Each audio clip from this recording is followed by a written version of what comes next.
муфтий Чубак Жалилов 45 жашында пневмониядан каза болду. Ал кечээ ооруканага оор абалда жеткирилген эле. Экс-муфтий белгилүү дин аалымы Чубак Жалилов пневмониядан улам каза болду. Бул тууралуу анын санаалаштары билдирди. Кечээ 10-июлда ал оор абалда улуттук госпиталга жеткирилгени маалымдалган. Социалдык тармактагы расмий баракчасына жазылганда экс-муфтийдин жаназасы бүгүн 11-июлда болжол менен саат 16:00-18:00 Базаркоргон районуна караштуу Бай Мундуз айылында өтөт. Дин аалымы соңку ирет 4-июлда оңдоп түзөөдөн өткөн мечитти обсервация катары пайдаланууга берүүгө даяр экенин айткан эле.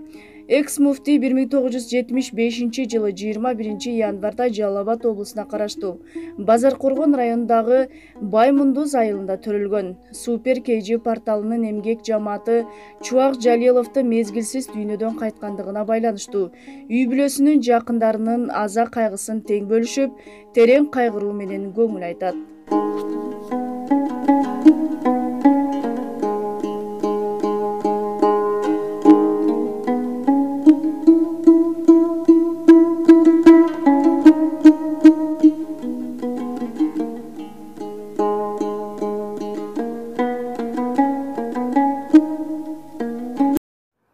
Assalamu alaikum, урматтуу мусулман бир туугандар.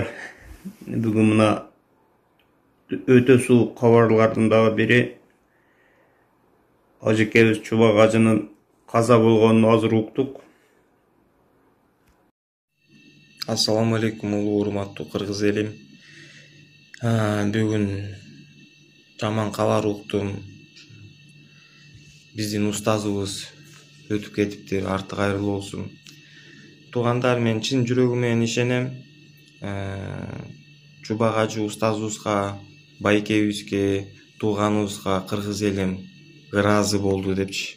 Себеп дегенде Чубак ажы байкебиз канча жыл илим алды, ошо илимин кыргыз элине таратты да. Болушунча айтып, үйрөтүп таратты да. Мен ойлойм, ушу Чубак ажы байкебиз өзүнүн милдетин аткарды да, кыргыз элинин алдында дагы, Аллахтын алдында дагы да. Ошондуктан биз дагы кыргыз элим өзүбүздүн милдетибизди аткарып коелу. Баарыңарды кыргыз элим биримдикке, ынтымакка чакырып, баарыбыз иншалла жаназасына баралы туугандар. Өзүбүздүн милдетибизди аткарып коелу. Кыргыз эли Чубак ажы байкебизге, устазыбызга, кыргыз эли баары ыраазы деп ойлойм, чын жүрөгүм менен. Биз ыраазы болсок, Алла Таалам дагы ыраазы болот да. Ошондуктан Чубак ажы устазыбыздын кабырдагы суракты жеңилдетип, тозок отунан сактап, бейиштен орун берсин, иншалла. Чын жүрөгүм менен ошо нерсени каалайм. Ошондуктан кыргыз элим суранам, жаназага баарыбыз бир чогулуп, өзүбүздүн милдетибизди аткарып баралы. Чын айтсам, 2020 жылы кыргыз элине өтө оор болду. Көп жакшы адамдар өтүп кетти. Элмирбек байкебиз өтүп кетти. Анын досу өтүп кетти, 2 акын. Эми биз сыйлаган, жакшы көргөн устазыбыз өтүп кетти. Чын айтсам, жүрөгүм жаман атышып атат туугандар. Мен чын айтсам башында ишенген жокмун да. Ишенгим дагы келбей атат да. Бирок ажал деген ошондой экен да, билинбей келет. Ошондуктан кыргыз элим ажал келе электе 5 мал намазыбызды тургузалы, иншалла. Аракет кылалы туугандар. Ассаламу алейкум. Бисмиллахир-рахманир-рахим. Элхамдулиллахи роббил аламин вал акибату лил муттакин. Саллаллаху таала аля расулина Мухаммад ва аля алихи ва асхабихи ажмаин. Ассаламу алейкум ва рахматуллахи ва баракатуху. Урматтуу коноктор, бир саамга кулак салып койсоңуздар. Бүгүн бардыгыбыз Эсенгожо уулу Шүкүрбек аксакалдын Аяш атабыздын арбагын сыйлап келип отурасыздар.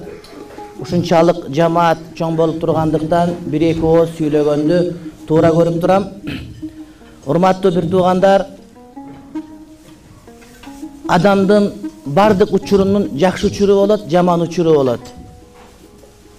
Элибизде бир сөз бар, жакшы туулмак бар, жакшы өлмөк жок деп.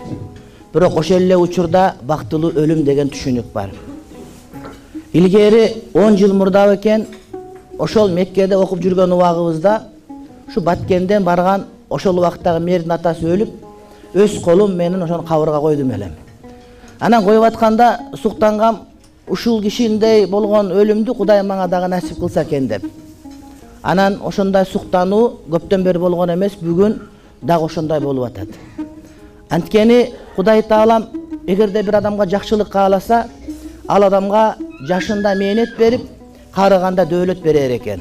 А бирок Кудай Таалам бир адамга жамандык кааласа, ал жашында жакшы болгон менен карыганда мээнет менен жүрөр экен. Тагыраак айтканда, динден алыс болуп, Кудайдан алыс болуп, азыр көрүп атабыз, байбиче болуп, жанагыдай тиштерин салып алып аткандар деле кандай бир жаман нерселерди бизге көрсөтүп атып, адамдардын бардыгын кийинте албайсак, кайра жылаңаштап көчөгө чыгарып аткандар көрүп атабыз. Мына ушул шермендечилик, мына ушул дөөлөттүн кеткендегиси. Урматтуу бир туугандар, Шүкүрбек Аяш атабыз, мына Улан мырза биздин досубуз, катташып жүрөбүз, көптөн бери мамилелешпиз. Ушул 20 жылдан бери намазда болуп, анан 70ке чыкканда Кур'ани Каримди тажвид менен окуп калган адам эле. Азыр 30га чыккан, 40ка чыккандар ушуну кыла албайбыз биз. Кур'ан окусак баягы орус тамга менен жаттап алганды кайра кайталап жүрөбүз. А бирок араб тамгасы менен таанып, куду молдолордой окугандай, муфтий окугандай, казы окугандай кылып тажвид менен окуп калган ушул биздин Шүкүрбек Аяш атабыз болду. Мына ушундай бактылуулукту Кудай Таалам бардыгына бере бербейт. Андан калса өзүнүн осуятында айтат, ушундай бир күн келип, эгерде мен өтө турган болсом, эгерде эрте менен өлсөм кечке жеткирбегиле, эгер кечте өссөм, эртеси эрте мененке жеткирбегиле. Айтор тезирээк көмгүлө дегенди айткан. Анткени мечитте жүрүп, илим алып, кабар угуп, алымдардан, уламалардан кээ угуп, ошону фазилеттүү экенин билип, ошону осуят калтырды. Эгерде шариятыбызда кимдир бир осуят калтырса, айтылган осуят шариятка ылайык болсо, ал сөзсүз түрдө аткарылуусу кажет болот. Эгерде айтылган осуят шариятка каршы болсо, ал аткарылбашы кажет болот.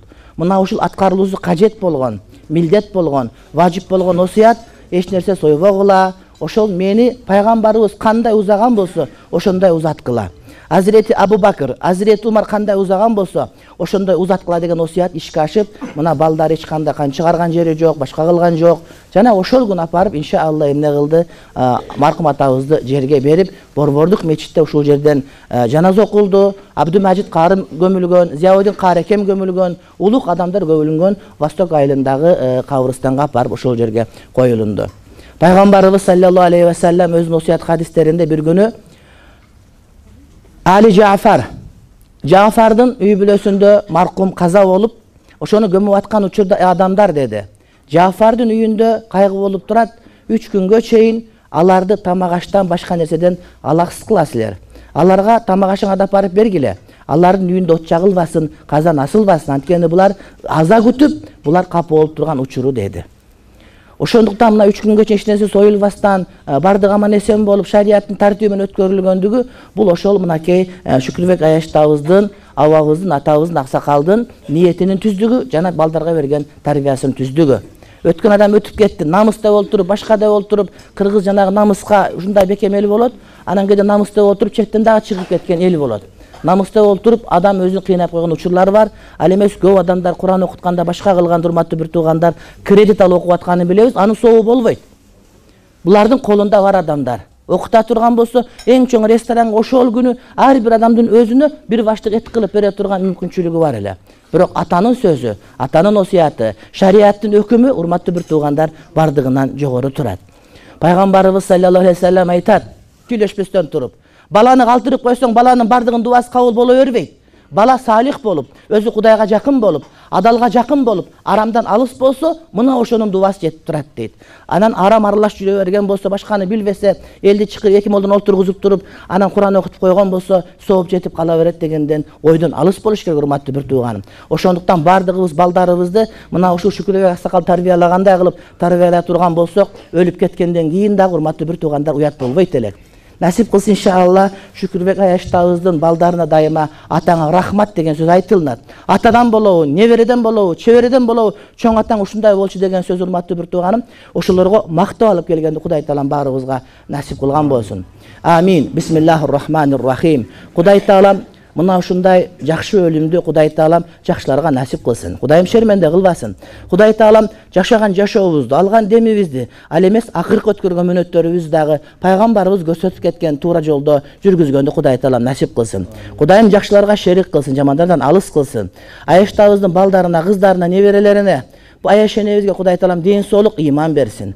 Kuday Talam barımızdı jalpı cemaatты jakşılarga şerik kılsın, jamanlardan alыс kılsın. Ovas omat tayvas talay verip Kudayım özü alğulum desin.